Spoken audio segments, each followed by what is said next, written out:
Ireland experienced a drop into a sea of multiculturalism, very sudden. Historically speaking, in 25 years, we went from, like you said, Catholic monocultural society, white, to a very diverse society. And I think this is something that we need to absorb. We look at places in Europe that they've had this issue for much longer, and how they dealt with diversity, be it immigration, be it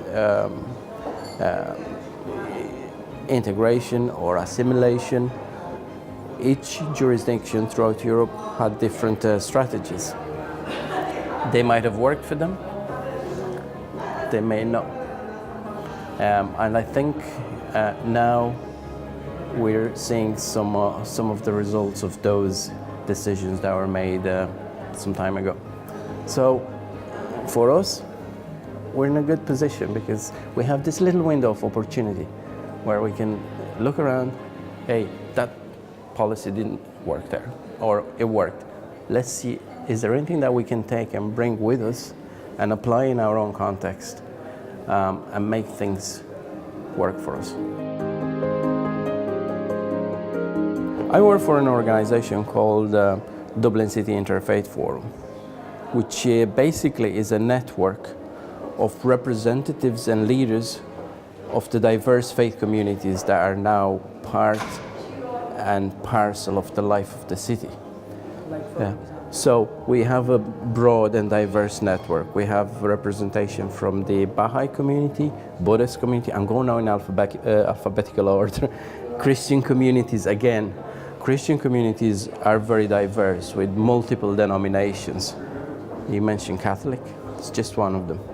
Protestant, under the Protestant we have Church of Ireland, which is Anglican, Lutheran, we have Methodist, Presbyterian, Orthodox, both Eastern and Oriental Orthodox, with representatives from India or Eritrea or Ethiopia.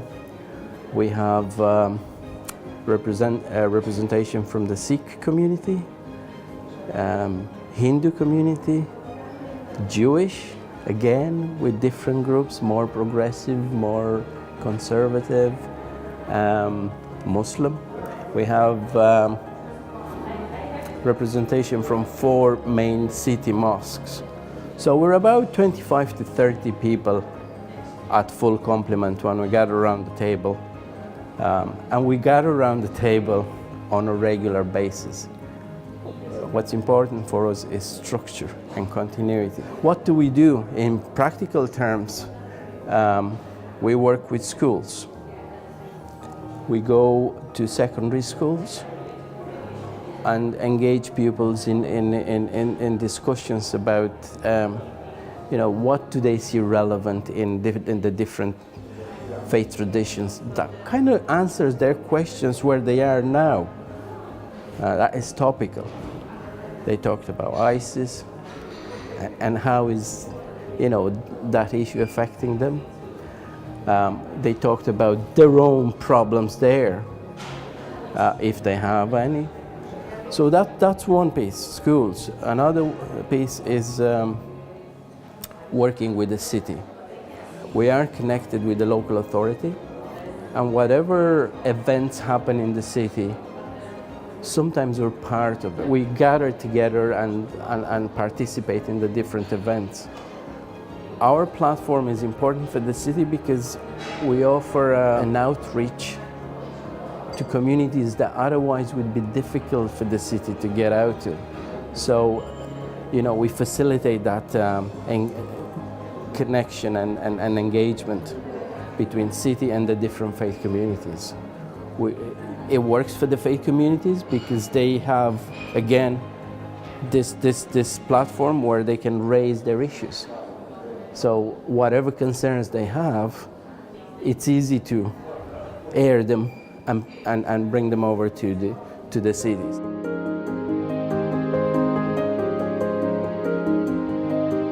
First of all, they want to ensure that communities are getting on with each other, that services reach out to everybody, that the whatever policies and bylaws they have there are fully adhered to.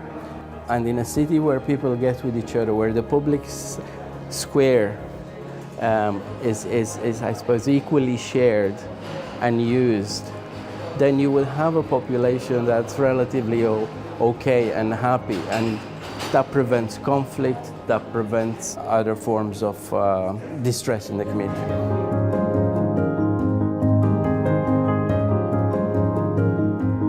This network wouldn't exist if we didn't talk to each other. We talk to each other at our meetings. We go and visit each other's places of worship on a regular basis. We go to mosques, we go to churches, we go to temples, we go to gurdwaras. We go and people talk to us about themselves very informally. They talk to us about their tradition. They talk to us about whatever else matters. We talk over cups of tea. We do drink tea. We talk about ourselves, about our families. So that's, over the years, people have become friends. Yes, I would not underestimate the importance of sitting down and talk, whether it's about a soccer match or a very relevant issue that concerns my community or yours. But talking face to face, it's crucial, it's vital.